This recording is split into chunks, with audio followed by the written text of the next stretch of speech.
అయ్యా, ముందే మీకు చెప్పున్నాను, తొలి పూజ గగన్ గారి చేస్తారని. చెప్పారు, పూజ వరకే చెప్పారు.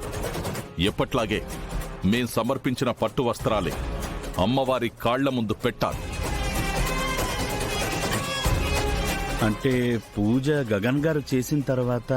ఏంటి పంతులు గారు, ఈ గుడికి మొదట్నుంచి మేమే ప్రధానం కదా. నేను చెయ్యాల్సిన కార్యక్రమాన్ని వాళ్ళెలా చేస్తారు? శరత్చంద్ర గారు, గుడికి మీరే ప్రధానం. మన గుడి సాంప్రదాయం ప్రకారం అమ్మవారికి ఎవరైతే గుడి అభివృద్ధికి అధిక విరాళమిస్తారో వారి చేత పూజ జరిపించే ఆనవాయితీని, సాంప్రదాయాన్ని మీరే మొదలుపెట్టారు.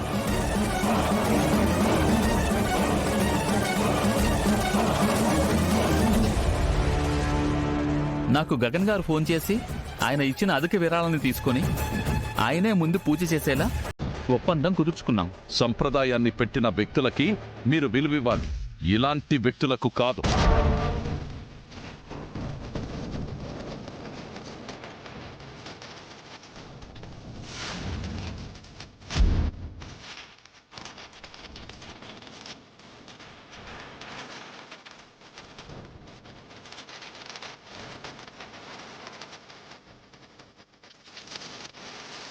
విలువలు కాదు ప్రశ్న, అమ్మవారికి పట్టు వస్త్రాలు సమర్పించడమే ఇక్కడ ప్రశ్న.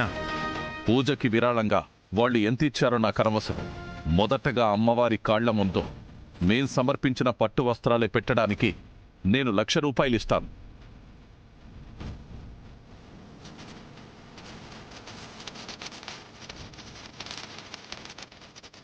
గగన్, పంతులు గారు, నేను 2 లక్షలు ఇస్తాను.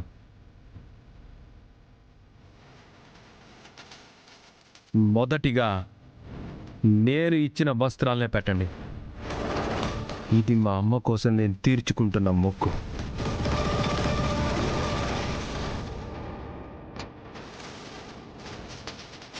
నేను 3 లక్షలు ఇస్తాను. 4 లక్షలు.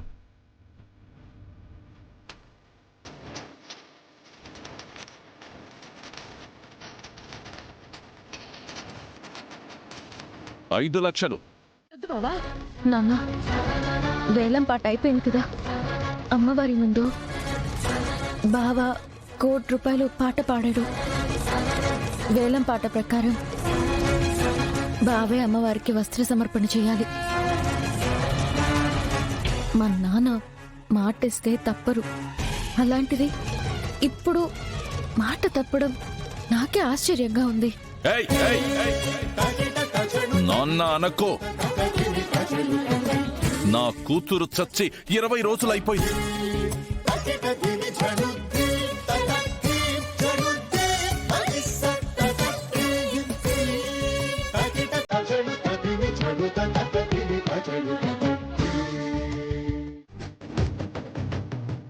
అమ్మా,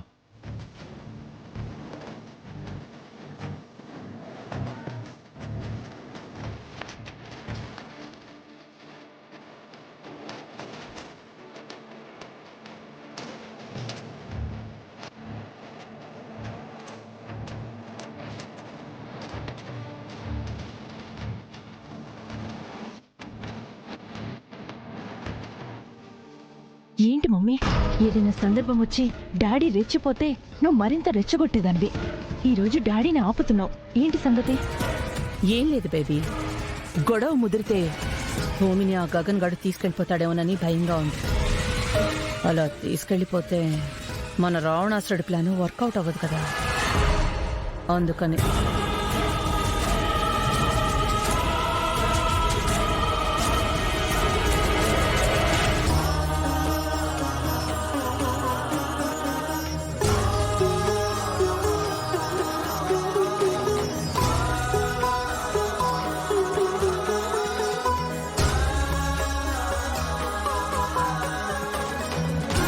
అత్తయ్య, నా మెడలో తాళి వేయడానికి మీ అబ్బాయిని ఎలా ఒప్పిస్తారు?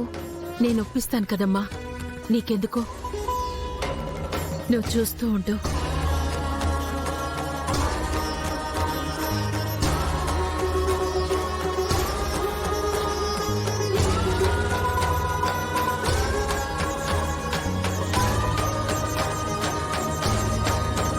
ఇదిగోండమ్మా, అమ్మవారి పాదాల దగ్గర పెట్టి తీసుకొచ్చిన తాళిబొట్టు. అమ్మా, తాళి ఏంటి? ఎందుకు తీసుకొచ్చావు? నువ్వు భూమి మెళ్ళో వేయటానికి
జ్యోతి వెలిగించండి.